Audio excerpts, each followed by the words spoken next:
काटीघोड़ा के विधायक कमलाक्ष देव पुरकायस्थ के विधानसभा में दिए गए कथित बयानों के विरोध में बराक वैली सिटीजन्स फोरम ने सोमवार को सिलचर प्रेस क्लब में पत्रकार वार्ता कर कड़ी आपत्ति जताई। फोरम ने आरोप लगाया कि विधायक की टिप्पणियों से शिक्षक समाज का अपमान हुआ है और उन्होंने विधानसभा में झूठ बोलने की बात स्वीकार की है।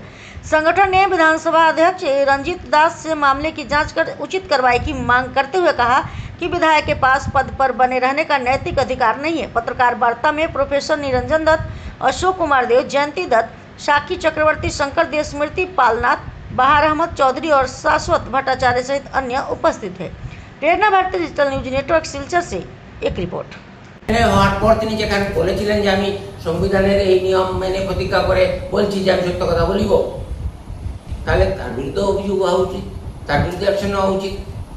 কারণ তিনি যখন যা বলেছেন তিনি সাংবিধানিক যে শপথ গ্রহণের যে বাক্যগুলি তিনি উচ্চারণ করেছিলেন সেটাকে তিনি অপমান করেছেন, তার বিরুদ্ধে অভিযোগ উত্থাপন করা উচিত, সেটাও আমরা দাবি করতে পারি। আর আমাদের যে শিক্ষক সম্প্রদায়কে তিনি অপমান করেছেন সমস্ত ভারতবর্ষে, একজন এমএলএ এতটুকু দৃশ্যতা থাকা উচিত। লজ্জিত যে বরাকভেলির একজন বিধায়কের এত বিশ্রীভাবে উপস্থাপন, ওনার যে বক্তব্যটা আসাম বিধানসভার মতো একটা পবিত্র সদনে আজ শিলচর প্রেস ক্লাবে বরাকভেলি সিটিজেন্স ফোরাম আয়োজিত সাংবাদিক সম্মেলনে কাটিগড়া কেন্দ্রের বিধায়ক কমলাক্ষ দে পুরকায়স্থের কিছু মন্তব্যের জন্য তাকে আমরা তীব্র নিন্দা এবং ধিক্কার জানাচ্ছি। তিনি বিধানসভায় দাঁড়িয়ে যেসব কথাবার্তা বলছেন, যে ভূমিকায় অবতীর্ণ হয়েছেন, তাতে তার বিধায়ক পদে বহাল থাকার কোনো নৈতিক অধিকার নেই বলে আমরা মনে করি।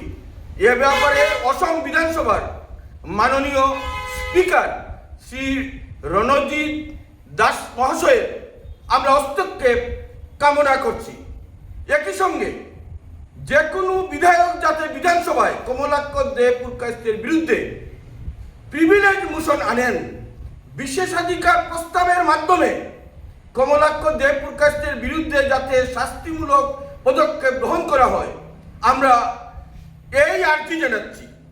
কারণ কমলাক্ষ দে পুরকায়স্থ বিধানসভায় এই নিয়ে 4 বার শপথ নিয়েছেন।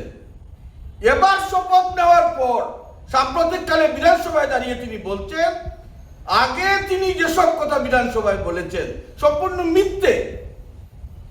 তিনি তথ্য গোপন করেছেন, সত্যের অবলাপ করেছেন, একথা তিনি বিধানসভায় বলতে পারেন না। কারণ তিনি ঈশ্বরের নামে শপথ নিয়েছেন, তিনি সত্যনিষ্ঠ প্রতিজ্ঞাবদ্ধ হয়েছেন যে কখনো মিথ্যার আশ্রয় নেবেন না। তাই একথা বলে পরিষদীয় রীতিনীতিকে তিনি লঙ্ঘন করেছেন। তাই বিধায়ক পদে আর এক মুহূর্ত তার অধিষ্ঠিত থাকার কথা নয় বলে আমরা মনে করি। আপনারা জানেন সাম্প্রতিককালে বিধানসভায় দাঁড়িয়ে কমলাক্ষ দে পুরকায়স্থ বলেছেন যে তিনি এতদিন মিথ্যে কথা বলেছেন। সেই পবিত্র সদনে দাঁড়িয়ে এই যে কথাটুকু তিনি বললেন 4 বারের বিধায়ক হওয়ার পরে, তিনি জনগণের সঙ্গে বিশ্বাসঘাতকতা করেছেন।